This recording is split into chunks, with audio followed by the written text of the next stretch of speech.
संपूर्ण भविष्य मालिका पुराण का सार बहुत ही आसान भाषा में। जो भी इस दिव्य ज्ञान से भरे वीडियो को इस समय सुन रहा है, आप पर भगवान श्री कृष्ण की कृपा बनी रहे। आपके जीवन की सारी परेशानियां, चाहे वो मानसिक हो, पारिवारिक हो या आर्थिक, धीरे धीरे शांत हों। यही हमारी सच्ची प्रार्थना है।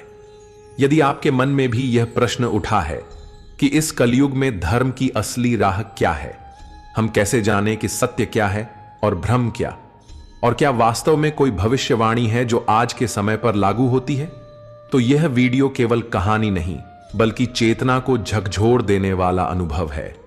सबसे पहले, अगर आप भक्ति सफल चैनल पर नए हैं तो कृपया इस वीडियो को पूरा देखें, चैनल को सब्सक्राइब करें, बेल आइकॉन जरूर दबाएं और हर वह व्यक्ति जिसे लग रहा हो कि जीवन दिशाहीन हो गया है, उसे इस वीडियो को शेयर करें। वीडियो को लाइक करें, क्योंकि आपकी छोटी सी प्रतिक्रिया इस अमूल्य ज्ञान को हजारों और तक पहुंचा सकती है। इस वीडियो में हम आपको सुना रहे हैं भविष्य मालिका पुराण से प्रेरित 25 गूढ़ और जागृति उत्पन्न करने वाले अध्याय। हर अध्याय एक आईना है जो हमें हमारे समय, समाज और स्वयं के अंतर्मन से परिचित कराता है। अध्याय 1 से लेकर अध्याय 25 तक हर भाग में एक विशेष संकेत, एक दृष्टि, एक चेतावनी और एक समाधान छिपा है। यह कोई कल्पना नहीं बल्कि संत अच्युतानंद जी द्वारा हजारों वर्षों पहले उवाचित वे भविष्य वचन हैं जो आज की परिस्थितियों में सटीक बैठते हैं। कभी धर्म और अधर्म के बीच संघर्ष, तो कभी आत्मा और अहंकार का अंतर। ये अध्याय आपको स्वयं से जोड़ेंगे और समय से पहले चेतावनी देंगे।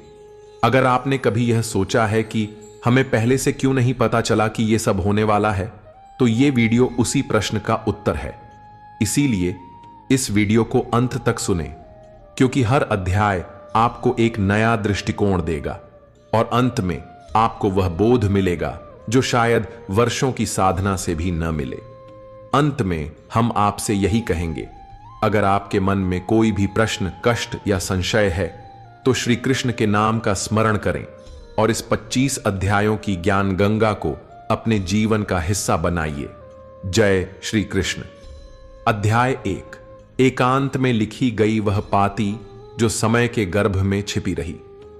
कई 100 वर्ष पूर्व उड़ीसा की पवित्र भूमि पर, जहां हर वचन में भक्ति की सुगंध थी और हर सांस में भगवान जगन्नाथ का नाम गूंजता था, वहां एक बाल ब्राह्मण जन्मा जिसे जगत ने संत अच्युतानंद जी के नाम से जाना। उनका जन्म किसी साधारण उद्देश्य से नहीं हुआ था। वे स्वयं को भगवान विष्णु की आज्ञा से जन्मा एक सेवक मानते थे, जिनकी कलम ने कलयुग का भेद खोला। परंतु यह कथा कोई पुस्तक नहीं है, यह आने वाले समय का आईना है। कहते हैं, संत जी ने अपने जीवन के अंतिम वर्षों में एकांत में बैठकर ताड़पत्रों पर एक गुप्त मालिका रची, जिसे केवल योग्य जन ही समझ सकते थे। और उन्होंने कहा, जब कलयुग अपने चरम पर होगा तब ये वचन जन जन तक पहुंचेंगे। तब कुछ जागेंगे, कुछ रोएंगे और कुछ सुधर जाएंगे। आज वो समय आ चुका है जहां धरती पर धर्म की जगह धन और सेवा की जगह स्वार्थ बैठ गया है, जहां रिश्ता भी सौदे की तरह तोलने लगा है, जहां मनुष्य का चेहरा शांत लगता है पर मन भीतर से थका हुआ, टूटा हुआ और खोखला है। संत जी ने लिखा था, कलयुग में मनुष्य को सबसे बड़ा रोग होगा मोह, लोभ और दिखावा। आज का मनुष्य दूसरों से सम्मान, प्रशंसा और अधिकार चाहता है, पर भीतर की आत्मा को भूल चुका है। कलयुग में आएगा वह समय जब बड़ों की इज्जत केवल दिखावे की होगी, जब भोजन में स्वाद तो होगा पर श्रद्धा नहीं, जब भजन गाए जाएंगे पर मन कहीं और होगा, जब मंदिरों में भी व्यापार होगा। एक वृद्ध महात्मा की कथा। एक बार एक गांव में एक साधु आया, बाल सफेद, शरीर दुर्बल, पर आंखों में कोई तेज था। उसने गांव के चौपाल पर आकर कहा, हे भाइयों और बहनों, यह समय केवल खेत जोतने का नहीं, आत्मा की फसल भी जोतनी होगी, क्योंकि जो आज बोओगे वही कल आएगा वापस। लोग हंसे, कुछ सुनते रहे। साधु मुस्कुराया और बोला, ध्यान रखना, जो सत्य से मुंह मोड़ेगा वह अपने ही मन की आग में जलेगा। यह कथा वही है, एक यात्रा है मनुष्य को उसके भीतर की सच्चाई से मिलवाने की। अध्याय का अंत। भविष्य मालिका केवल एक ग्रंथ नहीं, ईश्वर की एक चिट्ठी है जो कलयुग की चपेट में आए मानव को चेताने आई है। जो इसे मन से सुनेगा उसका जीवन बदल जाएगा, जो केवल कानों से सुनेगा उसके लिए यह केवल एक कहानी रह जाएगी। अध्याय 2। धर्म के वस्त्र में छिपा अधर्म, पहचान कब होगी। कभी समय था जब गांवों की मिट्टी में भी धर्म की गंध आती थी, जहां मंदिर का घंटा केवल पूजा के लिए नहीं, जीवन के नियम याद दिलाने के लिए बजता था, जहां बुजुर्गों के शब्द वेदों जैसे माने जाते थे और संतों की चरण धूल ही सबसे बड़ा वरदान। पर आज धर्म भी एक दिखावे की पोशाक बन गया है, जिसे जब चाहो पहन लो और मन से चाहो तो उतार दो। संत अच्युतानंद जी ने पहले ही लिखा था, कलयुग में लोग धर्म की बात करेंगे पर आचरण में कपट होगा। जो जितना बोलेगा वो उतना ही अंदर से खोखला होगा। गांव गांव में साधु संतों की संख्या बढ़ेगी, पर उनमें से कुछ सच में साधु होंगे और बाकी साधुओं की आड़ में व्यापारी। एक युवा ग्रामीण की कथा। गांव सतपुरी में एक लड़का था, नाम था भानु। भोला, मेहनती और हर दिन मंदिर में फूल चढ़ाने वाला। एक दिन गांव में एक चमकदार वस्त्रधारी बाबा आए। उनका भाषण इतना मीठा था कि भानु उनके पीछे पीछे चल पड़ा। बाबा ने कहा, अगर तुम रोज 500 रुपये चढ़ाओगे तो भगवान तुम्हें नौकरी और पैसा देगा। भानु ने अपनी मां की चूड़ी बेच दी, बाबा को दे दी। महीनों बीते, ना नौकरी मिली ना पैसा। एक दिन उसी बाबा को देखा, रात के अंधेरे में 4 लोगों के साथ भोज और मदिरा करते हुए। भानु का दिल टूटा। वह दौड़कर मंदिर के पीछे बैठे एक वृद्ध ब्राह्मण के पास गया। वृद्ध बोले, बेटा, धर्म व्यापार नहीं, धर्म वो है जिसमें त्याग हो, जिसमें बिना मांगे सेवा हो। ध्यान रखो, जो तुम्हें डर दिखाकर पैसा मांगे वह भगवान की नहीं, अपने लालच की पूजा करवा रहा है। कलयुग में धर्म का नाम लेकर सबसे अधिक पाप होगा। नकली व्रत, झूठे उपाय और डर के सौदे होंगे, पर जो सच में विनम्र होगा वही भगवान को पा सकेगा। आजकल हम भगवान से डील करने लगे हैं। हे भगवान, ये काम कर दो, मैं इतने रुपए चढ़ाऊंगा। पर क्या यह सच्चा भक्ति है? सच्ची भक्ति तो वो है जिसमें स्वार्थ नहीं, समर्पण हो। अध्याय का अंत। जो धर्म को बाजार बना दे वो अधर्म का द्वार खोलता है। इस कलयुग में सबसे मुश्किल काम है धर्म को पहचानना, क्योंकि अब अधर्म भी धर्म के कपड़े पहनकर आया है। और यही इस अध्याय की सीख है, धर्म को आंखों से नहीं हृदय से पहचानो। अध्याय 3। शब्दों का विष। जब झूठ ही धर्म बन जाए। कलयुग का सबसे बड़ा हथियार है झूठ। वही झूठ जो मीठे बोल में लिपटा होता है, जो समाज में धीरे धीरे फैलता है जैसे कोई धीमा झर। संत अच्युतानंद ने अपने समय में लिखा था, जब सत्य मौन होगा और झूठ मंच पर गाएगा, तब समझ लेना कि कलयुग ने अपना असली रूप दिखा दिया है। आज वही हो रहा है। लोग अब सच्चाई से नहीं, लोकप्रियता से चल रहे हैं। जो जितना बोलता है वही उतना सच्चा माना जाता है, चाहे उसकी बातों में कितनी ही चालाकी क्यों ना हो। एक नगर में एक पंडित था जो हर बार अपने प्रवचन में कहता, जो मेरे पास नहीं आता उसका उद्धार नहीं होगा, भगवान भी उन्हें नहीं बचाएंगे। यह सुनकर कई भोले लोग डर से उसकी चरणों में गिरते। वह लोगों को डराता और फिर डर को ही भक्ति का नाम देता। एक वृद्ध दादी ने एक दिन पूछ ही लिया, बेटा, क्या भगवान केवल उन्हीं के होते हैं जो तुम्हें दक्षिणा दें? पंडित चुप, क्योंकि प्रश्न में भगवान था और उत्तर में व्यापार। वही दादी बोली, मेरे लिए भगवान वो हैं जो बिना बुलाए भी सुने, जो बिना दक्षिणा के भी कृपा करें, जो मेरे खेत में उगती हर फसल को देखे और मेरी सूनी थाली में भी झांके। यह सुनकर सभा मौन हो गई। संत अच्युतानंद ने कहा था, कलयुग में लोग धर्म को जुबान से निभाएंगे पर मन से नहीं। वाणी का विष फैलाकर खुद को साधु कहेंगे, इसलिए जागो। धर्म वह नहीं जो मंच से बोला जाए, धर्म वह है जो भीतर से जिया जाए। कभी कभी सबसे बड़ा तप सच बोलना नहीं होता, बल्कि झूठ से चुपचाप हट जाना होता है। इस झूठ का सबसे बड़ा प्रभाव होता है, मनुष्य का भरोसा धीरे धीरे मर जाता है। वह हर व्यक्ति को शक की नजरों से देखने लगता है और सबसे दुखद बात, वह खुद पर भी विश्वास खो बैठता है। यही कारण है कि कलयुग में आध्यात्मिक अंधकार फैलेगा, क्योंकि सत्य की ज्योति को लोगों ने स्वयं बुझा दिया होगा। यह स्थिति केवल समाज को नहीं, परिवारों को भी तोड़ेगी। बेटा बाप की बात को मूर्खता कहेगा और बाप बेटे को अविश्वास से देखेगा। स्त्रियां जो कभी श्रद्धा की मूर्ति थीं, अब खुद के अस्तित्व की लड़ाई में उलझी रहेंगी, जहां ना उन्हें समाज समझेगा, ना ही खुद के घर के लोग। ध्यान रहे, जब झूठ केवल बाहर नहीं भीतर भी घर कर ले, तब विनाश की नींव पड़ती है। इस अध्याय से मिलने वाली सीख, जब शब्दों में विष हो और सत्य मौन हो जाए, तब हर सुनने वाले का कर्तव्य बनता है कि वह अपने विवेक से जाने कौन सच है, कौन मुखौटा। अध्याय 4, कर्म का कर्ज। जब फल भाग्य से नहीं भूतकाल से आता है, कई बार हम जीवन में ऐसा सोचते हैं, मैंने तो किसी का बुरा नहीं किया, फिर मेरे साथ बुरा क्यों हो रहा है। संत अच्युतानंद कहते हैं, कलयुग में लोग अपने वर्तमान दुहक का कारण दूसरों को मानेंगे, पर वे अपने ही पिछले जन्म के कर्मों को न देख पाएंगे। भविष्य मालिका की पंक्तियां कहती हैं, जो बोया गया है वह फलेगा ही, जो छोड़ा गया है अधूरा वह लौटेगा ही।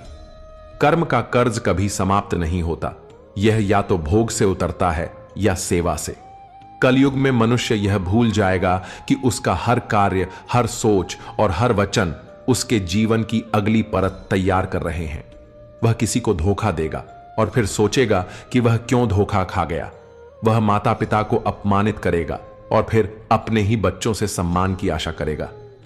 ऐसी ही एक कथा संत अच्युतानंद ने कही।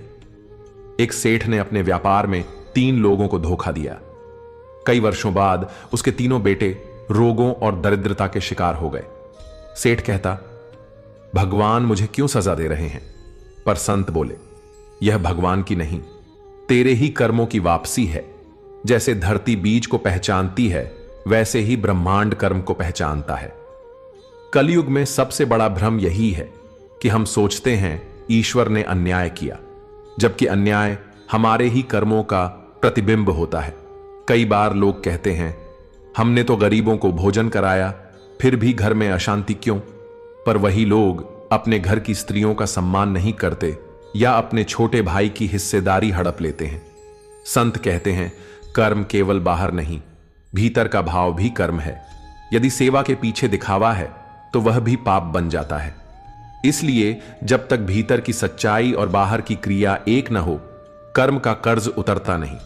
यह संसार एक लेखा है, हर बात, हर विचार, हर भावना कहीं दर्ज हो रही है। और जब समय आता है तो ब्रह्मांड वह पन्ना खोलता है जिसमें लिखा होता है, यह तूने किया था, अब इसका फल ले। यह मत सोचो कि भगवान ने तुम्हें भुला दिया। भगवान सब देख रहे हैं, पर वह हर बात का हिसाब तब देते हैं जब आत्मा उस सच्चाई को सहने के योग्य हो जाए। यदि कोई सेवा करते हुए अपमानित हो या सच्चाई पर चलकर अकेला पड़ जाए, तो समझो कि वह व्यक्ति पुराने कर्मों का कर्ज चुका रहा है, और जो चुकता कर लेता है वही अगले जन्म में शांति का अधिकारी बनता है। इस अध्याय से मिलने वाली सीख, कभी भी अपने दुख के लिए दूसरों को दोष मत दो, अपने कर्मों को देखो, क्योंकि कर्म ही तुम्हारा सबसे सच्चा भाग्य है। अध्याय 5, स्त्री का मान। कलयुग में जब सम्मान खोता है, संत अच्युतानंद की भविष्यवाणी में एक वाक्य आता है, जब स्त्री का मान समाज से मिटने लगे तो समझो कि कलयुग अपने विकराल रूप में उतर रहा है। स्त्री को जहां पूजा जाता है वहां देवता वास करते हैं, यह शास्त्रों की वाणी है। पर कलयुग में वही स्त्री सबसे अधिक उपेक्षित होगी, कभी घर में, कभी समाज में और कभी राजनीति में। उसकी बातों को भावुकता कहकर हंसी में उड़ाया जाएगा और उसके आंसुओं को कमजोरी मानकर अनदेखा किया जाएगा। भविष्य मालिका की एक और चेतावनी थी, कलयुग में वह समय आएगा जब कन्याएं अपने घरों में सुरक्षित नहीं रहेंगी, जब बहुएं घुटन में जिएंगी और माओं को घर में बोझ समझा जाएगा। यह कोई डर फैलाने वाली बात नहीं, यह एक चेतावनी है, क्योंकि जब समाज का आधार ही रोता है तो वह समाज कभी सुखी नहीं रह सकता। स्त्री केवल शरीर नहीं, वह एक ऊर्जा है एक शक्ति है, पर जब शक्ति को ही दबाया जाएगा तो घर घर में दरारें पड़ेंगी। कल युग में जिस घर में स्त्री को केवल उपयोग की वस्तु समझा गया, वहां या तो बीमारी बढ़ेगी या कलह, और जहां उसका सच्चा सम्मान हुआ, वहां दरिद्रता भी स्वयं बाहर निकल जाती है। एक साधारण किसान की कथा। ग्राम चौपाल में एक वृद्ध किसान कहा करता था, मैंने 2 बार धन कमाया। पहली बार जब मैंने गायों का आदर किया, दूसरी बार जब मैंने अपनी पत्नी की सलाह मानी। लोग हंसते, पर वह शांत रहता। वह जानता था, जिस घर में स्त्री को सुना गया वहां संकट टला, जहां स्त्री को टोका गया वहां सुख भी रूठ गया। स्त्री की शक्ति केवल देवी के मंदिर तक सीमित न हो, बल्कि रसोई, खेत और चौपाल तक फैले, तभी समाज बचेगा। कलयुग का सबसे बड़ा विनाश यह नहीं कि युद्ध होगा, बल्कि यह कि घर के भीतर ही सम्मान मर जाएगा, और जहां स्त्री अपमानित होगी वहां ईश्वर का वास नहीं रहेगा। भविष्य मालिका कहती है, जहां स्त्री रोएगी वहां भूमि बंजर होगी, जहां वह हंसेगी वहां अमृत फूटेगा। इस अध्याय से मिलने वाली सीख, स्त्री का आदर करना कोई उपकार नहीं, यह धर्म है।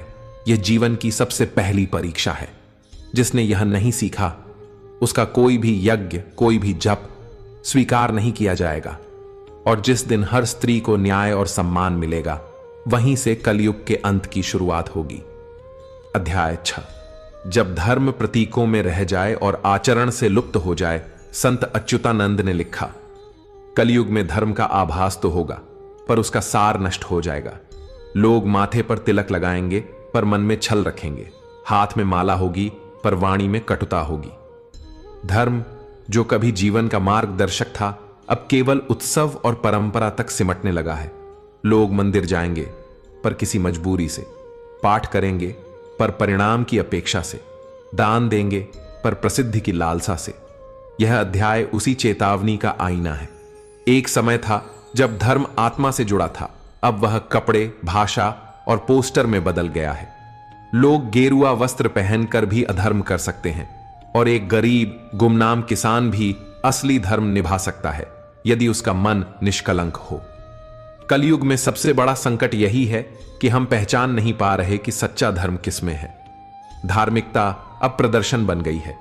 संत कहते हैं, जिस दिन धर्म को दिखावा बना दिया गया, उस दिन अधर्म ने मंदिर में प्रवेश कर लिया। लोग कहते हैं, हम हर व्रत रखते हैं, पर घर में पिता की बात नहीं सुनते। हम गौ सेवा करते हैं, पर घर में बुजुर्ग मां के लिए समय नहीं निकालते। यह धर्म नहीं, यह व्यापार है।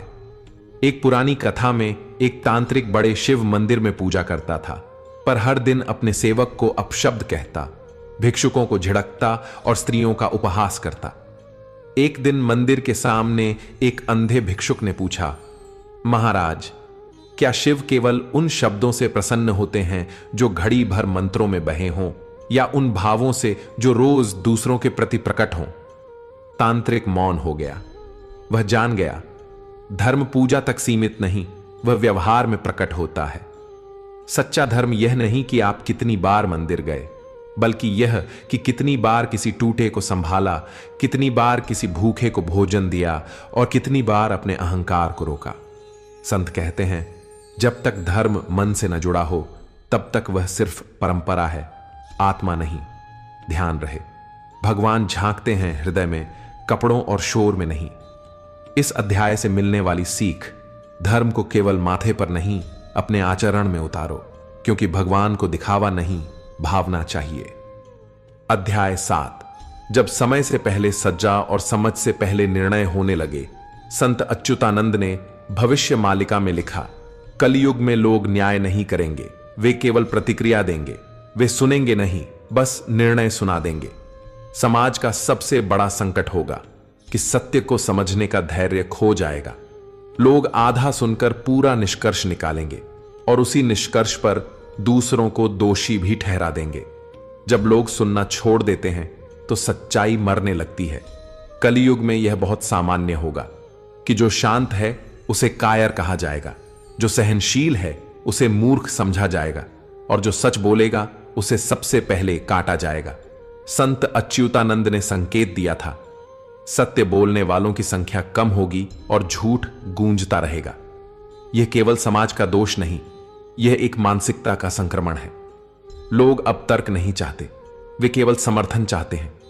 जो उनसे सहमत ना हो उसे वे शत्रु मान लेंगे। एक गांव में एक युवक ने गलती से अपने पड़ोसी की भैंस को चोट पहुंचा दी।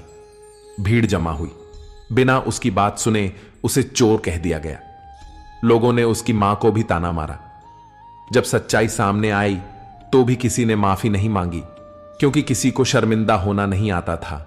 सबको केवल न्याय करना आता था, बिना सोच के। संत कहते हैं, कलयुग में निर्णय सत्य से नहीं, शोर से लिए जाएंगे। जिसके पीछे भीड़ होगी वही सही माना जाएगा। सोचने का समय किसी के पास नहीं होगा। हर कोई बस बोलना चाहेगा। लोगों को सच्चाई से नहीं, अपनी बात जीतने में रुचि होगी, और यह प्रवृत्ति घर घर में दिखेगी। बेटा अपने पिता की बात काटेगा, पति पत्नी के दुख को बिना सुने ठुकराएगा। मित्र मित्र का पक्ष नहीं लेगा, केवल अपनी सुविधा देखेगा। कलयुग की यही सबसे खतरनाक पहचान है कि हर कोई खुद को सही मानेगा, पर कोई अपने अंदर नहीं झांकेगा। संत अच्युतानंद की चेतावनी यही है। जो समाज संवाद से दूर जाएगा, वहां न्याय केवल एक भ्रम बनकर रह जाएगा। इस अध्याय से मिलने वाली सीख, यदि तुम सत्य को देखना चाहते हो तो पहले सुनना सीखो, और यदि न्याय करना चाहते हो तो पहले मन को शांत करना सीखो, क्योंकि अधीर मन सदा दूसरों को दोषी मानता है और स्वयं को अंधेरे में रखता है। अध्याय 8। जब विद्या का उद्देश्य केवल धन और पद बन जाए, संत अच्युतानंद ने भविष्य मालिका में चेताया था, कलयुग में ज्ञान होगा पर विवेक नहीं। लोग ग्रंथों को याद करेंगे पर जीवन में उन्हें उतारेंगे नहीं। यह वही युग है जहां डिग्रियां दी जाएंगी पर चरित्र का मूल्य गिरता जाएगा, जहां पाठशालाएं होंगी पर शील और संस्कार गुम हो जाएंगे। लोग विद्वान कहलाना चाहेंगे पर ज्ञान से नम्रता नहीं बल्कि घमंड उगने लगेगा। आजकल के बच्चे बहुत कुछ जान रहे हैं पर बहुत कम समझ रहे हैं, क्योंकि शिक्षा अब एक व्यापार बन गई है जिसका लक्ष्य आत्मा को नहीं, केवल तन और धन को संतुष्ट करना है। संत कहते हैं, वह शिक्षा व्यर्थ है जो केवल बुद्धि को बढ़ाए पर हृदय को न छुए। कलयुग में विद्या का अर्थ बदल जाएगा। लोगों को यह नहीं सिखाया जाएगा कि सच्चा विद्वान वही है जो दूसरों को भी ऊपर उठाए, बल्कि उन्हें सिखाया जाएगा कैसे सबसे पहले स्वयं आगे निकलें, चाहे उसके लिए किसी और को पीछे क्यों न करना पड़े। एक समय की बात है, एक गुरु के पास 2 शिष्य पढ़ते थे। एक ने वेद, गणित और तर्कशास्त्र में उच्च ज्ञान प्राप्त किया, दूसरा केवल श्रद्धा और सेवा में आगे था। गुरु ने दोनों को अंतिम परीक्षा में एक ही प्रश्न दिया, यदि कोई वृद्ध अज्ञानी तुम्हारे मार्ग में सहायता मांगे तो क्या तुम उसे समय दोगे? पहले शिष्य ने कहा, नहीं, मैं समय व्यर्थ नहीं कर सकता, मेरे पास विद्वानों की सभा है। दूसरे शिष्य ने कहा, हां, क्योंकि मेरे पास यदि कुछ है तो वह पहले उसका है, फिर मेरा। गुरु बोले, सच्चा ज्ञानी वही है जिसके पास केवल शब्द नहीं, संवेदना भी हो।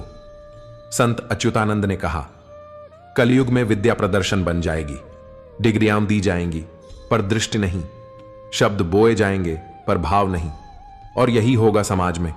लोग बड़ी बातें करेंगे पर छोटे कार्यों से भागेंगे। शिक्षा अब केवल अंकों की दौड़ होगी और इंसान किताबों का गुलाम बन जाएगा।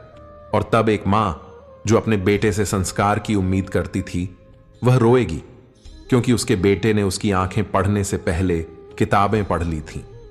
इस अध्याय से मिलने वाली सीख, विद्या का उद्देश्य आत्मा को उज्जवल करना है, ना कि केवल बैंक खाता भरना। जिस शिक्षा से करुणा न जन्मे वह केवल जानकारी है, ज्ञान नहीं। अध्याय 9। जब रिश्ते सौदे बन जाएं और प्रेम केवल शब्दों में रह जाए, संत अच्युतानंद ने कहा था, कलयुग में मनुष्य हंसेगा तो होगा पर भीतर से रोता रहेगा। उसके रिश्ते चमकेंगे पर भीतर खोखले होंगे। आजकल हर बात रिटर्न की तरह हो गई है। अगर किसी से प्यार किया तो उम्मीद होती है कि सामने वाला भी वैसा ही प्रेम लौट आए। यदि सेवा की तो बदले में आदर की अपेक्षा, यदि मदद की तो उसकी गिनती। पर क्या यही रिश्ता है? सच्चा प्रेम बिना शर्त होता है। संत अच्युतानंद ने लिखा, कलयुग में ऐसा समय आएगा जब मां भी बेटे से पूछेगी कि तू मेरे लिए क्या करता है। पति पत्नी, माता पिता, भाई बहन सब आपसी समझदारी की जगह ले लेंगे, आपसी लेन देन। एक युवक ने एक बार कहा, मैं सबके लिए करता हूं पर कोई मेरे लिए नहीं करता। गुरु बोले, जब तुम करना छोड़कर देना शुरू करोगे तभी प्रेम की शुरुआत होगी। कलयुग में रिश्ते दिखावे का हिस्सा बन जाएंगे। तस्वीरें साझा होंगी पर भावनाएं निजी होंगी। त्योहारों पर मिठाई बांटी जाएगी पर साथ में कड़वाहट भी होगी। लोग आई लव यू कहेंगे पर मैं तुम्हारे लिए क्या सह सकता हूं यह कोई नहीं पूछेगा। रिश्तों में अब समर्पण नहीं, सुविधा देखी जाएगी। एक वृद्ध पिता अपने बेटे से मिलने गांव से शहर गया। बेटे ने कहा, पिताजी मैं बहुत व्यस्त हूं, आप क्यों बार बार आते हैं। पिता मुस्कुराए, बेटा तुमने ही बचपन में कहा था जब भी देखो तो आ जाना। मैं अब भी तेरी उस बात को सच मानता हूं, पर कलयुग में वचन भी मौसम की तरह बदल जाते हैं। संत कहते हैं, जहां रिश्ते बोझ लगने लगे वहां समझो कि आत्मा प्रेम से दूर हो चुकी है। आज दोस्ती मोबाइल नेटवर्क जैसी हो गई है, सिग्नल है पर जुड़ाव नहीं। रिश्तों को बचाने के लिए हमें थोड़ा रुकना होगा, थोड़ा सुनना होगा, थोड़ा सहना भी होगा। प्रेम कोई वस्तु नहीं जिसे दिया और वापस लिया जाए। प्रेम एक भावना है जो बिना शर्त बहती है, जैसे गंगा बहती है, हर किसी को बिना भेदभाव के छूती है। इस अध्याय से मिलने वाली सीख, अगर रिश्तों को जीवित रखना है तो अपेक्षा नहीं, अपनापन बढ़ाओ, क्योंकि जहां शर्तें होती हैं वहां प्रेम दम घुट कर मर जाता है। अध्याय 10, जब धर्म के नाम पर हिंसा हो और अहंकार को आस्था कहा जाए। संत अच्युतानंद ने भविष्यवाणी में कहा था, कलयुग में धर्म का नाम लिया जाएगा पर उसका अर्थ बदल जाएगा। लोग हिंसा को धार्मिक युद्ध कहेंगे और अपने घमंड को धर्म रक्षा का नाम देंगे। यह सबसे खतरनाक स्थिति है जब अधर्म धर्म का मुखौटा पहन ले। आज हर पक्ष अपने को धर्मात्मा बताता है, लेकिन व्यवहार में वही कर रहा है जिससे धर्म रोता है।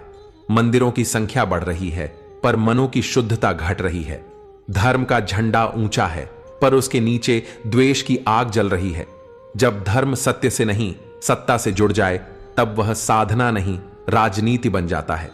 संत कहते हैं, धर्म वह है जो जोड़ता है, जो तोड़े वह धर्म नहीं, चाहे उसका झंडा कितना ही पवित्र क्यों न लगे। एक नगर में दो समुदाय थे, दोनों अपने अपने मंदिर, परंपरा और व्रत में गहरे। लेकिन जब एक साधु ने कहा, अगर दोनों एक साथ बैठें और एक वचन साझा करें कि हम एक दूसरे को दोष नहीं देंगे बल्कि अपने भीतर सुधार लाएंगे, तो लोग उस साधु को ही नास्तिक कहने लगे। क्यों? क्योंकि कलयुग में धर्म का अर्थ बदल चुका था। अब उसे जो शांत करे वह विरोधी बन जाता है और जो भड़काए वह नेता कहलाता है। सच्चा धर्म कभी भी दहाड़ता नहीं, वह करुणा से बोलता है। संत अच्युतानंद कहते हैं, जब धर्म के नाम पर लोगों को नीचा दिखाया जाए तो समझो कि धर्म अब जीवित नहीं, वह बस एक औजार बन गया है। यह औजार कभी राजनीति के हाथों, कभी धन के हाथों और कभी अंधभक्ति के हाथों चला दिया जाएगा।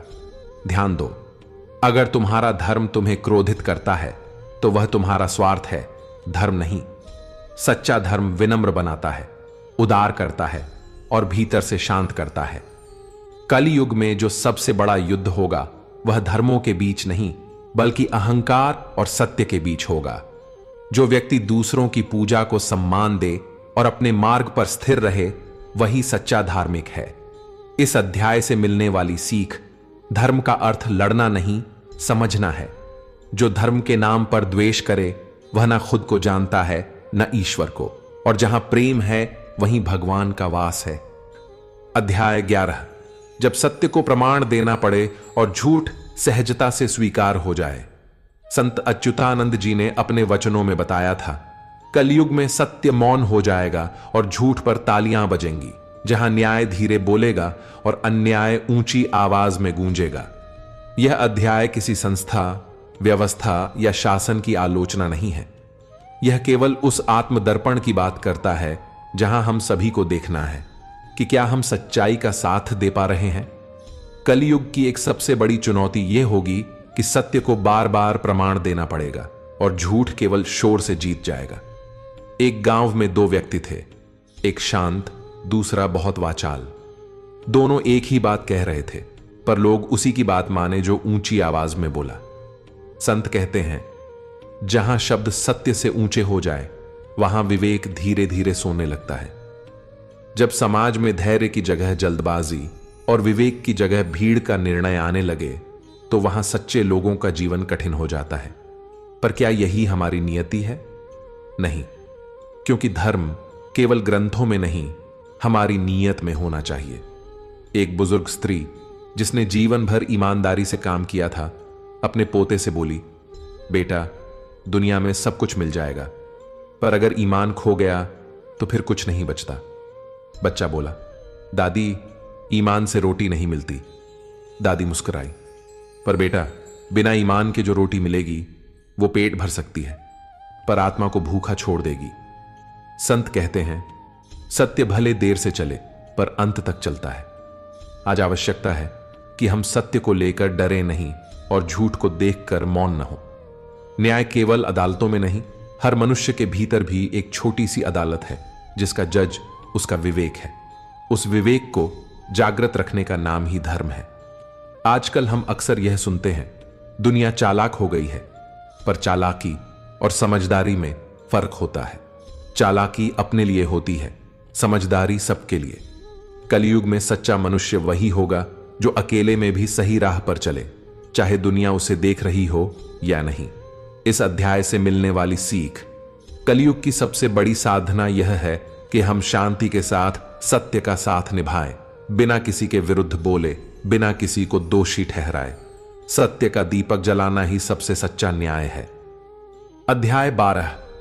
जब शिक्षा व्यवसाय बन जाए और ज्ञान दिखावे में खो जाए, संत अच्युतानंद जी ने अपने वचनों में स्पष्ट संकेत दिया था, कलयुग में विद्या बिकेगी और ज्ञान केवल कागजों पर छपेगा।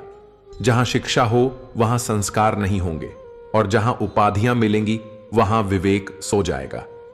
आज के युग में जब विद्यालय महंगे भवनों में बदल गए हैं और पुस्तकों का बोझ बच्चों की पीठ से ज्यादा मन पर है, तब यह प्रश्न उठता है, क्या शिक्षा से ज्ञान मिला या केवल अंकों और प्रमाण पत्रों की दौड़? एक समय था जब गुरुकुल में चटाई पर बैठकर संयम, सेवा और साधना के साथ विद्या दी जाती थी। आज कंप्यूटर और स्मार्ट क्लास हैं, पर क्या भीतर कोई प्रकाश है? अध्यापक अब सेवक नहीं, सेल्समैन कहलाते हैं। विद्यार्थी अब शिष्य नहीं, क्लाइंट बन चुके हैं। संत कहते हैं, जहां शिक्षा का मूल्य धन से आंका जाए, वहां ज्ञान का दीपक मंद हो जाता है। एक गांव की लड़की जो खेती में अपने पिता की मदद करती थी, उसने एक दिन पूछा, क्या मैं बिना स्कूल जाए कुछ सीख सकती हूं? मां ने कहा, बिल्कुल। शिक्षा केवल किताबों में नहीं, परिस्थितियों में, लोगों की सेवा में और अपने भीतर की शांति में भी होती है। ज्ञान केवल अर्जुन को ही नहीं मिला था, वह विदुर की विनम्रता में भी था और कुंती की धैर्य में भी। कलयुग में लोग पढ़ते तो बहुत हैं, पर समझते कम हैं। हर चीज का कोर्स है, पर जीवन का कोई पाठ नहीं। संत अच्युतानंद ने लिखा, एक समय आएगा जब लोग डिग्री से दूसरों को मापेंगे, पर व्यवहार से नहीं। वाणी शुद्ध होगी, पर हृदय संकुचित। शिक्षा का उद्देश्य केवल नौकरी पाना नहीं, मनुष्य बनाना था। पर जब शिक्षा बाजार में बिकने लगे, तो उसके भीतर के संस्कार भी खो जाते हैं। गांवों में एक समय था जब कोई साक्षर व्यक्ति सबके पत्र पढ़ता था, दूसरों को जोड़ता था। अब लोग पढ़े लिखे हैं, पर संवादहीन हो गए हैं। ज्ञान का मतलब परीक्षा में पास होना नहीं, जीवन की कसौटी पर खरा उतरना है। इस अध्याय से मिलने वाली सीख, सच्ची शिक्षा वह है जो विनम्रता सिखाए, सेवा सिखाए और दूसरों की पीड़ा समझने की क्षमता दे। जो ज्ञान अहंकार बढ़ाए वह अधूरा है, और जो ज्ञान दृष्टि दे वही जीवन का प्रकाश है। अध्याय 13। जब भोजन में स्वाद रहे पर संतुलन न बचे, संत अच्युतानंद जी ने कलयुग की पहचान बताते हुए लिखा था, जब स्वाद प्रमुख हो जाए और संयम विलुप्त, तो रोग शरीर से नहीं, जीवन से जुड़ जाएगा। और जब मनुष्य पेट के गुलाम बन जाए, तब समझो इंद्रियां धर्म पर भारी पड़ रही हैं। आज भोजन केवल आवश्यकता नहीं बल्कि एक प्रकार का मनोरंजन बन गया है। शहरों में रोज नए नए व्यंजन, स्वाद और रेस्टोरेंट खुलते हैं, पर घरों में धीरे धीरे सादगी खो रही है। प्लेट में रंग है, डिजाइन है, पर पोषण नहीं। लोग थकान मिटाने के लिए जो खाते हैं वही उन्हें और अधिक थका देता है। भोजन का उद्देश्य शरीर को ऊर्जा देना था, अब वह मन का आकर्षण बन गया है। गांवों में पहले खिचड़ी, दाल रोटी और घर की बनी लौंजी में तृप्ति थी। अब शहरों में पिज्जा, पास्ता और बर्गर के स्वाद हैं, पर संतोष नहीं। संत कहते हैं, भोजन वही उत्तम है जो शरीर को शांति दे, मन को हल्का करे और आत्मा को बोझिल न करे। एक युवक ने साधु से पूछा, स्वामी जी, मुझे हमेशा थकान सी लगती है। साधु बोले, तुम्हारा भोजन तुम्हारे शरीर से संवाद नहीं करता। तुम स्वाद के पीछे दौड़ रहे हो, सेवा और संयम के साथ नहीं खा रहे। हमारा शरीर उसी मिट्टी से बना है जिससे यह भूमि बनी है। जो अन्न हम खाते हैं वही हमारा मन बनाता है। कलयुग में रसोई बदल गई है, अब गैजेट हैं, शॉर्टकट हैं, पर प्रेम और संतुलन नहीं। पुराने समय में भोजन बनाना भी ध्यान की तरह था। घर की स्त्रियां तुलसी जल चढ़ाकर प्रसाद भाव से रसोई करती थीं। आज समय की कमी में भोजन पेट भरने का यंत्र बन गया है। संत अच्युतानंद ने कहा, भोजन को पूजा समझो, क्योंकि वही तुम्हारे विचारों का बीज बनता है। आज बच्चों को स्वाद सिखाया जा रहा है, संयम नहीं। बुजुर्ग मिठास को देखकर डरते हैं, पर युवा चीनी में डूबे हैं। भोजन में सुधार का अर्थ स्वाद घटाना नहीं, संतुलन बढ़ाना है। इस अध्याय से मिलने वाली सीख, सच्चा भोजन वह है जो मन को अशांत न करे, शरीर को रोगी न बनाए और आत्मा को आलसी न छोड़े। जब हम भोजन में संयम लाते हैं तो जीवन में शुद्धि आती है, और यही शुद्धि कलयुग में हमारी सबसे बड़ी तपस्या बन जाती है। अध्याय 14। जब संगीत शोर बन जाए और शब्दों में गरिमा न रहे। संत अच्युतानंद जी ने संकेत किया था कि कलयुग में कला की आत्मा खो जाएगी। जहां पहले राग में भक्ति थी, वहां अब ताल में व्यापार होगा। जहां पहले सुर से साधना होती थी, अब शोर से प्रसिद्धि मिलेगी। संगीत जो आत्मा को छूता था, आज केवल कानों को चौंकाता है। भजन, कीर्तन, श्लोक और राग जिनसे एक समय मन को शांति मिलती थी, अब मशीनों के पीछे छुप गए हैं। कलयुग में ध्वनि की तीव्रता बढ़ी है, पर अनुभूति की गहराई घट गई है। एक वृद्ध साधक ने एक बार कहा, बेटा, संगीत वो नहीं जो कानों में गूंजे, संगीत वो है जो हृदय में मौन पैदा करे। आज शब्दों में उत्तेजना है, भावना में बेचैनी है, और सुरों में आत्मा की जगह शरीर के आकर्षण की भूख है। कई युवाओं को संगीत में रुचि तो है, पर क्या वे जानते हैं कि एक स्वर में प्रभु का ध्यान बस सकता है? संत कहते हैं, सुर साधना है, और साधना तब होती है जब मन मौन में डूबे, ना कि शोर में डूब जाए। एक समय था जब एक तानपुरा, एक मृदंग और भक्ति भाव से रात्रियां बीतती थीं। अब हजारों वॉट की ध्वनि, लाइटिंग और शोर है, पर भीतर एक सूनापन है। कलयुग की पहचान यही है कि व्यक्ति संगीत को प्रदर्शन बना देता है, ना कि ध्यान। शब्द भी आजकल केवल प्रभाव डालने के लिए बोले जाते हैं, ना कि संप्रेषण के लिए।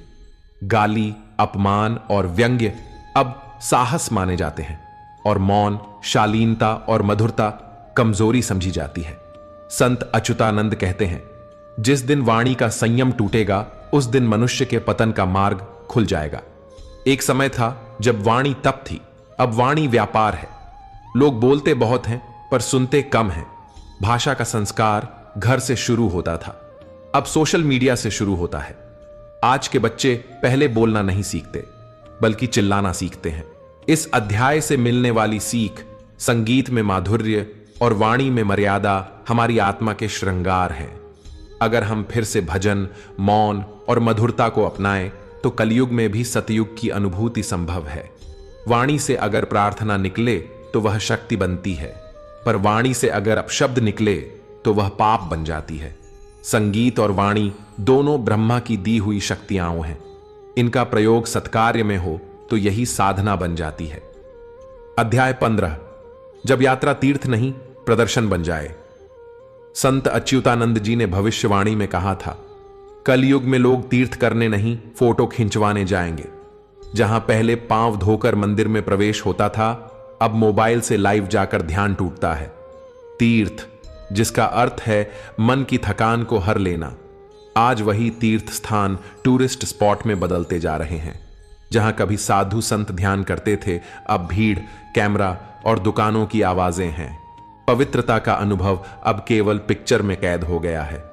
एक वृद्ध यात्री बोले, बेटा, हमने चार धाम की यात्रा में शिव की मूर्ति नहीं देखी, बल्कि शिवत्व को अनुभव किया था। आजकल लोग मूर्तियों को देखकर सेल्फी ले लेते हैं, पर क्या उन्होंने मौन सुना? तीर्थ का उद्देश्य शरीर को थकाना नहीं, मन को विश्राम देना था। लेकिन अब तीर्थ भी प्रतियोगिता बन गया है। कौन कितने मंदिरों में गया, कितने किलोमीटर पैदल चला और किसने सबसे अद्भुत तस्वीर ली। संत अच्युतानंद कहते हैं, जहां यात्रा में प्रदर्शन हो, वहां प्रभु से साक्षात्कार नहीं होता, क्योंकि अहंकार और भक्ति एक साथ नहीं रह सकते। एक युवक ने एक बार कहा, मैं कैलाश गया था, बहुत कठिन यात्रा की, पर भीतर कुछ नहीं बदला। साधु ने उत्तर दिया, कैलाश वहां नहीं था जहां तुम गए, वह वहां था जहां तुम मौन से डर गए। तीर्थ यात्रा आत्मा का स्नान है। जैसे शरीर को जल से शुद्ध किया जाता है, वैसे ही आत्मा को मौन, सेवा और ध्यान से। कलयुग की गति यह है कि तीर्थ अब केवल लोकेशन बन चुके हैं, परंतु तीर्थ वो होता है जहां कोई व्यक्ति अपने मैं को त्याग दे। इस अध्याय से मिलने वाली सीख, जो यात्रा भीतर मौन लाए, जो यात्रा अहंकार तोड़े और जो यात्रा वापस लौटकर भी हमें भीतर झांकने पर मजबूर करे, वही सच्चा तीर्थ है। जब हम तीर्थ को पर्यटन बना देते हैं तो पुण्य का स्थान केवल स्मृति बनकर रह जाता है। लेकिन जब हम भीतर से झुकते हैं तो हर रास्ता कैलाश, काशी, बद्रीनाथ या रामेश्वरम एक ही जगह जाता है, ईश्वर के द्वार। तीर्थ यात्रा का अर्थ यह नहीं कि हम केवल बाहर जाएं, बल्कि भीतर की यात्रा भी साथ चले। जिस दिन हम यात्रा को मौन और सेवा से जोड़ देंगे, उस दिन तीर्थ एक सच्ची साधना बन जाएगा। कभी पवित्र स्थानों पर जाकर अपने भीतर झांकिए और पूछिए, क्या मैं अपने क्रोध, लोभ और अहंकार को वहीं छोड़ पाया? क्योंकि सच्चा तीर्थ वही है जहां से लौटने पर हृदय हल्का हो जाए और आत्मा ईश्वर के और निकट लगने लगे। अध्याय 16। जब परिश्रम का स्थान चतुराई ले ले, संत अच्युतानंद जी ने संकेत दिया था, कलयुग में श्रम को मूर्खता समझा जाएगा और चतुराई को सफलता की सीढ़ी। जहां पहले हाथों की मेहनत पूजी जाती थी, अब जबान की चालाकी को विजय माना जाएगा। जो लोग दिन रात श्रम करते थे, उन्हें अब पुराना सोच कहा जाने लगा है। लोग कहेंगे, कम समय में ज्यादा कमाओ, कम प्रयास में नाम पाओ और सच्चाई से नहीं, तरकीब से जीतो। बाजारों में स्मार्ट वर्क का बोलबाला होगा और हार्ड वर्क को केवल निम्न वर्ग का काम कहा जाएगा। एक समय था जब किसान का पसीना भूमि में घुलता था तो अन्न में अमृत जैसा स्वाद आता था। अब मशीनें चलती हैं, पर अन्न से आत्मा का स्पर्श चला गया। संत कहते हैं, जब श्रम का आदर नहीं रहेगा, तब समाज केवल धोखे की नींव पर खड़ा होगा। युवक कहते हैं, ताकत से नहीं, चालाकी से जीतना सीखो। पर वे भूल जाते हैं, चालाकी क्षणिक है, परिश्रम शाश्वत है। एक साधक ने अपने गुरु से पूछा, गुरुदेव, लोग मेहनत करने वालों को मूर्ख क्यों कहते हैं? गुरु बोले, क्योंकि कलयुग में चमकती चीजों को ही सच्चा माना जाता है और पसीना बहाने वालों को धीमा कहा जाता है। पर याद रखो, गंगा का प्रवाह धीमा हो सकता है, पर उसमें जीवन बसता है। कलयुग में लोग काम न करना एक सफलता की निशानी मानेंगे। ऑटोमेटिक सिस्टम और बिना परिश्रम पैसा, इन शब्दों की पूजा होगी। पर मन में असंतोष, शरीर में जड़ता और आत्मा में बेचैनी रहेगी। सच्चा सुख उस परिश्रम में है जिसमें ईमानदारी हो, जिसमें सेवा हो और जिसमें प्रभु का स्मरण छुपा हो। इस अध्याय से मिलने वाली सीख, जिस समाज में श्रम का मूल्य नहीं, वहां मूल्यहीनता फैलती है। कलयुग में भले ही दुनिया चतुराई की ओर बढ़े, पर ईश्वर उसी के साथ होंगे जो श्रम करता है, जो थक कर भी मुस्कुराता है और जो सफलता को सेवा मानता है। परिश्रम से अर्जित किया गया एक कौर चालाकी से कमाए गए 100 कौरों से श्रेष्ठ होता है और यही सत्य कलयुग के अंधकार में प्रकाश की किरण बन जाता है। अध्याय 17। जब झूठ को बुद्धिमानी और सत्य को मूर्खता समझा जाए, संत अच्युतानंद जी ने कलयुग का यह लक्षण बताया था। जब झूठ की जय जयकार हो और सत्य उपहास का पात्र बने, समझो कि समय उल्टा चल रहा है। जो बात सच्चाई से कही जाए उसे लोग बुरा मान लेंगे और जो बात मीठे झूठ में कही जाए वही सराही जाएगी। जहां पहले सत्य बोलो एक संस्कार था, अब झूठ बोलो पर नुकसान मत उठाओ, ये एक व्यावहारिक नीति बन चुकी है। एक साधु ने कहा, झूठ कभी अकेला नहीं आता, वह साथ लाता है छल, पाखंड और भ्रम। और सत्य कभी दिखावे में नहीं आता, वह मौन में पलता है। कलयुग में लोग कहेंगे, व्यावहारिक बनो, सीधे मत रहो। सत्य बोलने वालों को बेवकूफ कह दिया जाएगा और झूठ से काम निकालने वालों को समझदार। किसी युग में राजा की सभा में सत्य का बोलबाला होता था। अब तो जिसको झूठ बोलने की कला आती है वही सम्मानित होता है। संत कहते हैं, झूठ बोलकर एक बार बचा जा सकता है, पर आत्मा बार बार रोती है। सत्य बोलकर एक बार कष्ट हो सकता है, पर आत्मा मुक्त होती है। समाज में अब वाणी की मिठास को सत्य का प्रमाण मान लिया गया है। चाहे बात में असत्य हो, पर यदि वह मुस्कुराहट के साथ कही जाए तो लोग विश्वास कर लेते हैं। एक वृद्ध पंडित बोले, बेटा, आजकल लोग यह नहीं पूछते कि बात सच्ची है या नहीं, वे पूछते हैं, क्या इससे मेरा फायदा होगा। यह विचार ही कलयुग की जड़ है। सत्य एक तप है जो कठिन है पर शुद्ध करता है। झूठ एक व्यसन है जो सरल है पर भीतर से खोखला कर देता है। आजकल सोशल मीडिया, प्रचार और राजनीति में झूठ का श्रृंगार कर उसे सत्य बना दिया जाता है और धीरे धीरे जनमानस झूठ को ही सामान्य मानने लगता है। एक समय आएगा जब बच्चों को सिखाया जाएगा, हर बात सच बोलना आवश्यक नहीं, समझदारी से बोलो। परंतु शास्त्र कहते हैं, सत्यम वद, यानी भले धीरे बोलो, कम बोलो, पर जो बोलो वह सत्य हो। इस अध्याय से मिलने वाली सीख, सत्य की राह कठिन हो सकती है, पर उसी राह पर प्रभु की कृपा स्थायी रहती है। जो झूठ से दुनिया जीतता है वह अंत में स्वयं से हारता है, और जो सत्य के लिए तिरस्कार झेलता है वह परमात्मा के हृदय में स्थान पाता है। अध्याय 18। जब भोजन तप नहीं स्वाद बन जाए, संत अच्युतानंद जी ने भविष्यवाणी की थी। कलयुग में लोग भोजन को भोग बनाएंगे। जहां अन्न को देवता मानकर खाया जाता था, अब स्वाद के नाम पर अपव्यय और वासना होगी। भोजन कभी आत्मा की पुष्टि के लिए था, आज वह केवल जिह्वा की तृप्ति बन चुका है। जिस अन्न को पहले श्रद्धा से छका जाता था, उसे अब फोटो खींचने के बाद खाया जाता है। जहां पहले थाली में भोजन परोसते समय ब्रह्मार्पणम का उच्चारण होता था, अब टीवी और मोबाइल चलाते हुए खाना खाया जाता है। एक साधक ने कहा, भोजन करते समय मौन रहो क्योंकि वह देवता का प्रसाद है। पर अब भोजन करते समय शब्द नहीं रुकते, मोबाइल कॉल, वीडियो और हंसी मजाक चलता रहता है। अन्न की मात्रा नहीं, उसकी भावना पोषण करती है। पर अब लोग अधिक खाने को ही संपन्नता मानते हैं। कलयुग में भोजनों का प्रदर्शन बढ़ेगा। कैसा दिखता है, कहां से आया है, कितना महंगा है, यही चर्चा होगी। परंतु भोजन की सादगी और सात्विकता लुप्त होती जाएगी। संत कहते हैं, जहां भोजन में श्रद्धा ना हो वहां शरीर तृप्त हो सकता है पर आत्मा नहीं। भोजन अब फैशन बन गया है, भूख के बिना खाया जा रहा है। त्योहार स्वाद के लिए बनाए जा रहे हैं, न कि संयम के लिए। साधुओं के आश्रमों में जहां पहले भोजन प्रसाद होता था, अब बड़े भोज पकवानों की प्रतियोगिता और आमंत्रण पत्र छपने लगे हैं। एक वृद्ध माताजी बोली, बेटा, पहले उपवास होते थे, अब ओवराइटिंग से अस्पताल भरे हैं। उपासना और उपवास में गहरा संबंध था, आज वह टूट गया।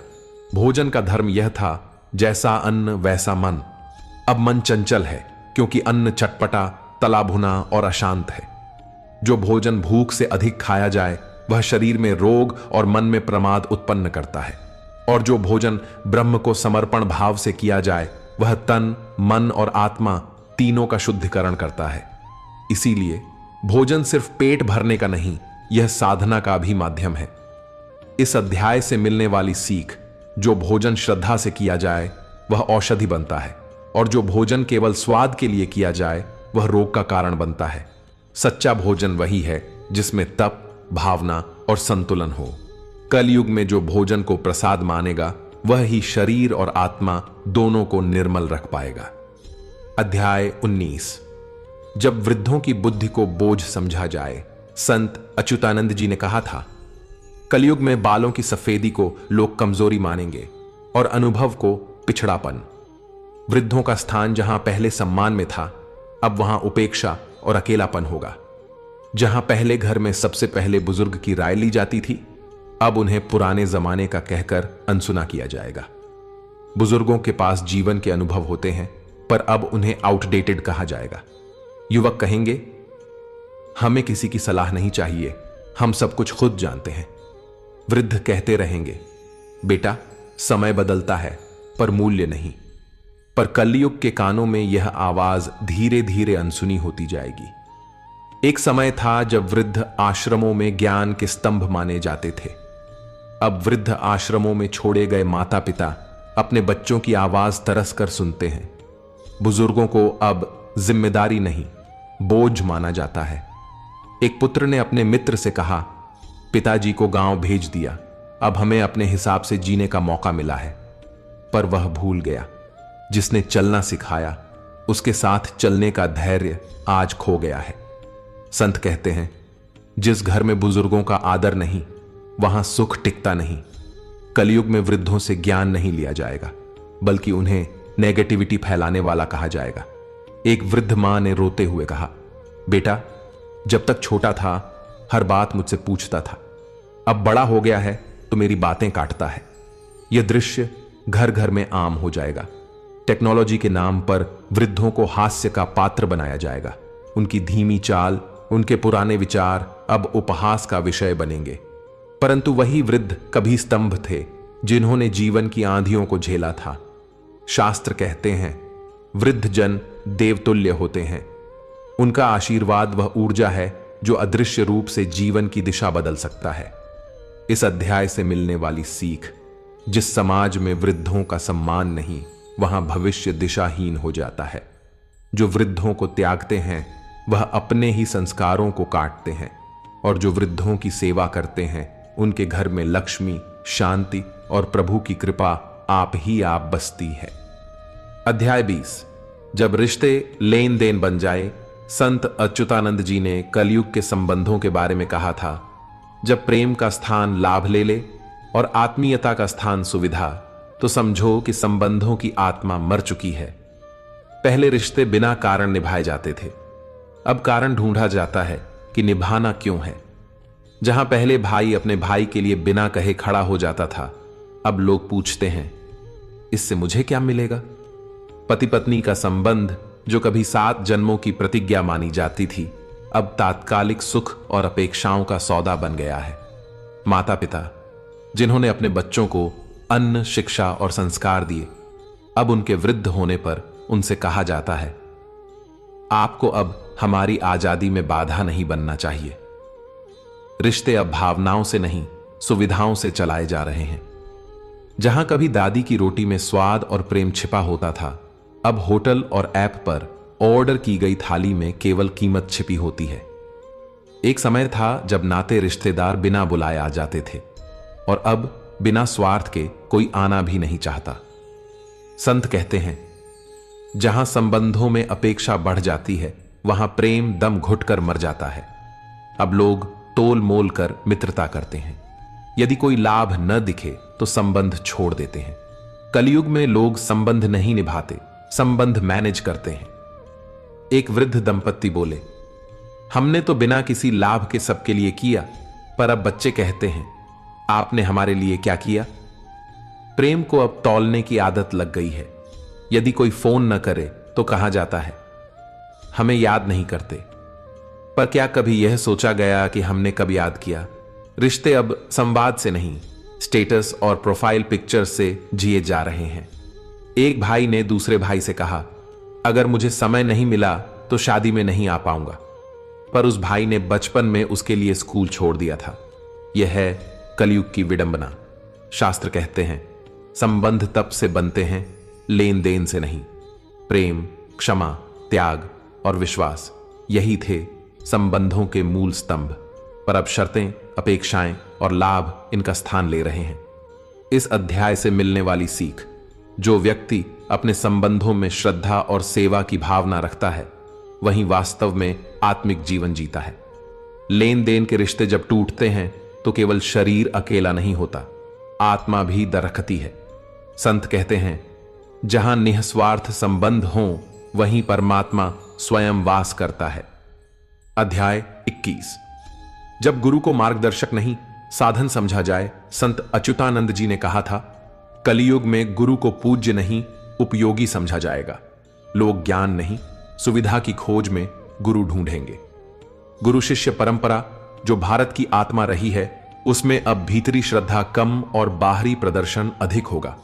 जहां पहले शिष्य गुरु के चरणों में बैठकर ज्ञान ग्रहण करता था, अब लोग इंटरनेट पर शॉर्टकट स्क्रू सर्च करेंगे। गुरु की महिमा ग्रंथों में रह जाएगी, पर मन में श्रद्धा धीरे धीरे क्षीण हो जाएगी। गुरु से प्रश्न पूछने का भाव अब केवल डिग्री और सर्टिफिकेट पाने तक सीमित होगा। जहां पहले गुरु मंत्र देते थे, सत्यम वद धर्मम चर, अब लोग पूछेंगे, गुरु जी आप मेरा करियर कब बना देंगे। गुरु का सम्मान अब रील्स और पोस्ट में किया जाएगा, पर हृदय में स्थान नहीं बचेगा। एक समय था जब शिष्य गुरु से दीक्षा लेने के बाद जीवन भर उनके उपदेशों का पालन करता था। अब लोग कहते हैं, गुरु जी ने क्या दिया हमें, सिर्फ बातें ही तो की। संत कहते हैं, जिस समाज में गुरु का आदर घटता है, वहां अज्ञान और अहंकार बढ़ते हैं। कलयुग में लोग अपने मन के अनुसार गुरु बनाएंगे। जो मीठा बोले, जो आश्वासन दे, वही लोकप्रिय गुरु कहलाएगा। सच्चे गुरु जो कठिन सत्य कहेंगे, वे अकेले रह जाएंगे। एक युवा बोला, मैंने उस गुरु को छोड़ दिया क्योंकि उन्होंने मुझे गलती पर डांटा, पर वही डांट भविष्य में रक्षा बनती थी। शास्त्रों में कहा गया है, गुरु वह नहीं जो तुम्हें प्रसन्न करे, गुरु वह है जो तुम्हें तुम्हारे भीतर के अंधकार से बाहर लाए।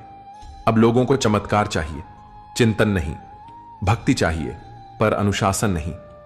गुरु को साधना से नहीं, सुविधा से जोड़ा जाएगा।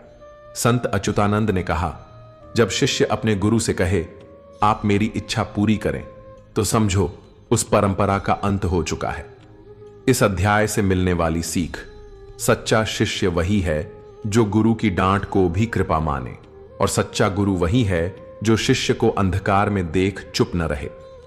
कलयुग में यदि किसी ने सच्चे गुरु को पा लिया और श्रद्धा न छोड़ी, तो वह स्वयं भवसागर से पार उतर जाएगा। अध्याय 22। जब सत्य को लोकप्रियता के लिए मोड़ा जाए, संत अच्युतानंद जी ने कहा था, कलयुग में सत्य बोझ लगेगा और झूठ श्रृंगार। लोग सत्य को तब तक सुनेंगे जब तक वह मनभावन हो, और जैसे ही वह कटु लगेगा उससे मुंह मोड़ लेंगे। जो सच अंतरात्मा को जागृत करता था, वह अब नेगेटिव सोच कहलाएगा। जो मनुष्य सच बोलेगा उसे समाज से दूर किया जाएगा, और जो झूठी तसल्ली दे वही मंचों पर सम्मान पाएगा। सच अब मन का आईना नहीं, मन का दुश्मन बन जाएगा। एक समय था जब संत समाज को कटु सत्य सुनाते थे और लोग उस कटुता में अपना कल्याण खोजते थे। अब सत्य से भागकर लोग झूठे उत्सव, झूठे प्रचार और झूठे सुख के भ्रम में जीना पसंद करते हैं। शास्त्र कहते हैं, सत्यम ब्रूयात प्रियम ब्रूयात न ब्रूयात सत्यम प्रियम। पर कलयुग में यह वाक्य केवल दीवारों पर लिखा जाएगा, जीवन में नहीं उतरेगा। लोग उन लोगों को दोष देंगे जो उन्हें आईना दिखाएंगे, और उन पर फूल बरसाएंगे जो उनकी मूर्खताओं पर पर्दा डालें। एक सत्संग में किसी ने पूछा, आप हमें केवल कर्म, तप और त्याग की बातें क्यों सुनाते हैं? कुछ मन को भाने वाली कहानियां क्यों नहीं सुनाते? गुरु ने उत्तर दिया, क्योंकि तुम्हारा कल्याण केवल मन भाने से नहीं, मन बदलने से होगा। पर शिष्य वहां से उठकर चला गया। यह है कलयुग, जहां सत्य को देखकर लोग आंखें मूंद लेते हैं। लोग कहेंगे, हमें पॉजिटिव वाइब्स चाहिए, सच्चाई नहीं। और इस चाह में वे कृत्रिमता को ही जीवन मान बैठेंगे। जो व्यक्ति समाज की कड़वी सच्चाई पर बोलता है, उसे नकारात्मक व्यक्ति कहकर चुप कराया जाएगा। जब झूठ को ही हर तरफ प्रशंसा मिलेगी, तो सच बोलने वाले मौन हो जाएंगे। संत अच्युतानंद कहते हैं, कलयुग में यदि कोई व्यक्ति सत्य की साधना करेगा तो उसे सबसे कठिन मार्ग पर चलना पड़ेगा। इस अध्याय से मिलने वाली सीख, सत्य कठिन है पर कल्याणकारी है, झूठ आसान है पर अंततः विनाशकारी। जो व्यक्ति सत्य के पक्ष में डटा रहता है, भले ही लोग उसका विरोध करें, वह अंत में प्रभु की कृपा का पात्र बनता है। कलयुग में यदि किसी ने सत्य को गले से लगाया तो वह स्वयं भवसागर पार कर जाएगा। अध्याय 23। जब धर्म प्रदर्शन बन जाए, संत अच्युतानंद जी ने कहा था, कलयुग में धर्म आचरण नहीं प्रदर्शन बनेगा। लोग मंदिरों की ऊंचाई बढ़ाएंगे पर मन की गहराई खो देंगे। धर्म जहां पहले जीवन जीने की कला था, अब वह समारोह, भीड़ और शोरगुल का विषय बनता जा रहा है। जहां पहले व्रत, तप और सेवा होती थी, अब वहां फोटो, वीडियो और सोशल मीडिया पोस्ट दिखाई देंगे। लोग भगवा पहनेंगे पर हृदय में वैराग्य नहीं होगा। कीर्तन में स्वर तो होंगे पर अंतःकरण में भक्ति नहीं। धर्म को दिखावे का माध्यम बना दिया जाएगा। कौन सा आयोजन किया, कितनी बड़ी भीड़ जुटी, कितने नामी व्यक्ति आए, ये प्रश्न होंगे, पर कितने व्यक्तियों का जीवन बदला, यह कोई नहीं पूछेगा। एक समय था जब लोग गुप्त दान करते थे, अब मंच से चढ़ावा दिखाया जाता है। संत कहते हैं, जहां धर्म दिखावे का माध्यम बन जाए, वहां अहंकार का जन्म होता है और सच्चाई का पतन। अब पूजा के फूलों से अधिक सेल्फी के कैमरे सक्रिय रहते हैं। यात्राएं अब साधना नहीं रही, बल्कि फोटो सेशन बन गई है। जहां तीर्थ में आंखें बंद कर ध्यान होता था, अब लोग कैमरा खोलकर प्रसाद खाते हैं। कलयुग में धर्म व्यवसाय भी बन गया है। भक्ति पैकेज, तीर्थ टूर, पैड प्रवचन, यहां तक कि साधु भी प्रचार के पीछे भागते हैं और भक्तों को देखना होता है कौन ज्यादा लाइक्स लाया।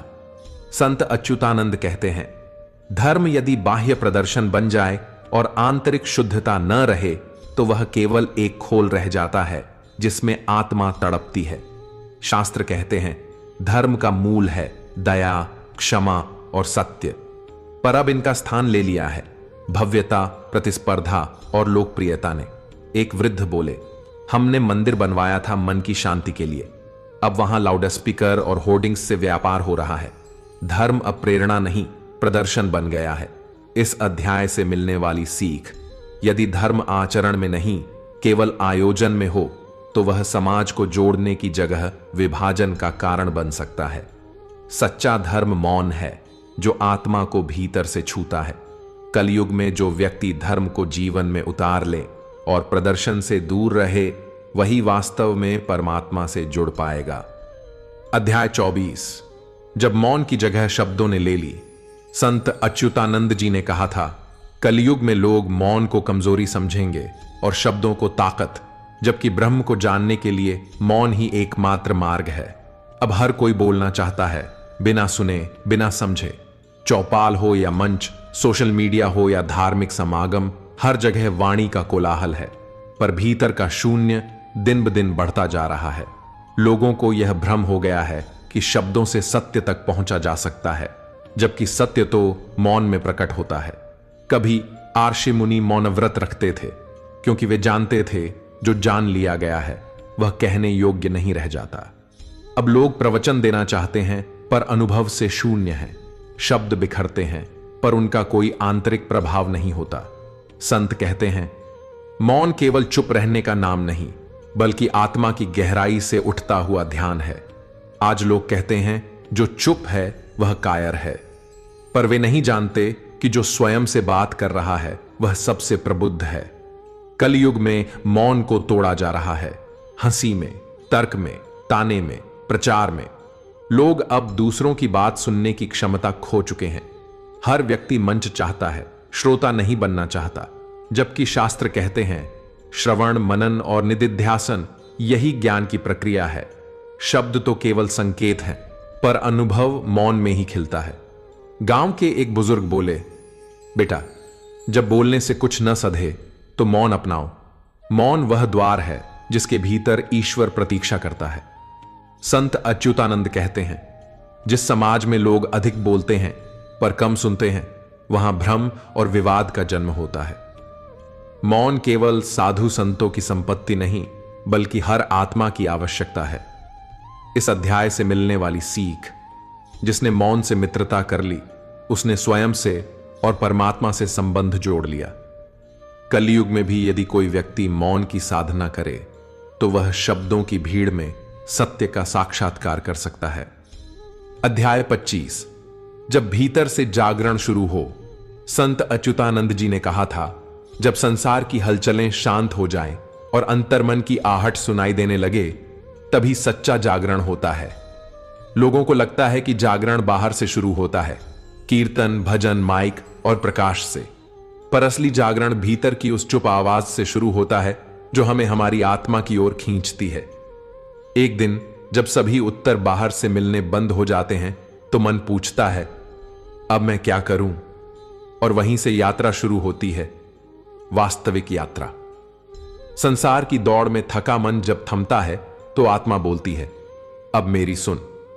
यह वह क्षण होता है जब व्यक्ति दुनिया के शोर से हटकर अपने भीतर उतरने लगता है। अब उसे न प्रशंसा चाहिए, न आलोचना से भय। वह केवल सत्य चाहता है, वह सत्य जो न दिखाई देता है, न सुनाई देता है, पर अनुभव होता है। संत कहते हैं, जागरण तब नहीं होता जब हम दूसरों को बदलने लगते हैं, बल्कि तब होता है जब हम स्वयं को देखने लगते हैं। भीतर का प्रकाश बाहर की हर परिस्थिति को शांत कर देता है। जो पहले समस्या लगती थी, वह अब समाधान का द्वार बन जाती है। अहंकार जो पहले शक्ति लगता था, अब बोझ प्रतीत होता है। प्रेम जो पहले अपेक्षा से जुड़ा था, अब समर्पण बन जाता है। यह बदलाव मौन में होता है, ध्यान में होता है, विचारों की थाह में नहीं, बल्कि विचारों के पार। कलयुग में जो व्यक्ति भीतर के इस प्रकाश को पहचान ले, वही युग का सच्चा योगी है। वह न किसी को दोष देता है, न किसी से अपेक्षा रखता है। वह केवल एक ही साधना करता है, प्रभु मुझे सच्चा बना दो। संत अच्युतानंद जी कहते हैं, भीतर का जागरण संसार को नकारने से नहीं, बल्कि स्वयं को स्वीकारने से आता है। इस अध्याय से मिलने वाली सीख, जब कोई व्यक्ति भीतर की शांति को पा लेता है तो वह संसार की किसी भी स्थिति में स्थिर, सहज और आनंदित रह सकता है। वह जान जाता है, मैं वही हूं जो साक्षी है, न कर्मों से बंधा हूं, न नाम से पहचाना जाता हूं। मैं वह चेतना हूं जो अनादि है, अनंत है। और यही है भीतर का जागरण। आपने अभी जो सुना वह केवल भविष्यवाणी नहीं थी, वह एक दर्पण था जो आपकी आत्मा के भीतर का सच दिखा रहा था। इन 25 अध्यायों में जो कुछ कहा गया वह किसी एक जाति, धर्म या व्यक्ति के लिए नहीं था। यह चेतावनी है पूरे मानव समाज के लिए, और अवसर है कि हम अब भी संभल सकते हैं। अगर आपका मन अब भी शांत नहीं है तो यह संकेत है कि सत्य ने आपको छू लिया है। अगर आपने इस वीडियो को अब तक देखा है तो इसे यहीं तक सीमित मत रखिए। जिसे भी आप प्रेम करते हैं या जो जीवन में अंधकार से गुजर रहा है, उस तक यह जरूर पहुंचाए। और यदि आप भक्ति सफल चैनल पर नए हैं तो अभी सब्सक्राइब करें, बेल आइकॉन जरूर दबाएं, ताकि जब अगला अध्याय या गूढ़ ज्ञान आए तो वह सबसे पहले आप तक पहुंचे। क्योंकि जब चेतना जागती है तो समय बदलता है। जय श्री कृष्ण, जय श्री कल्कि भगवान। हर हर महादेव।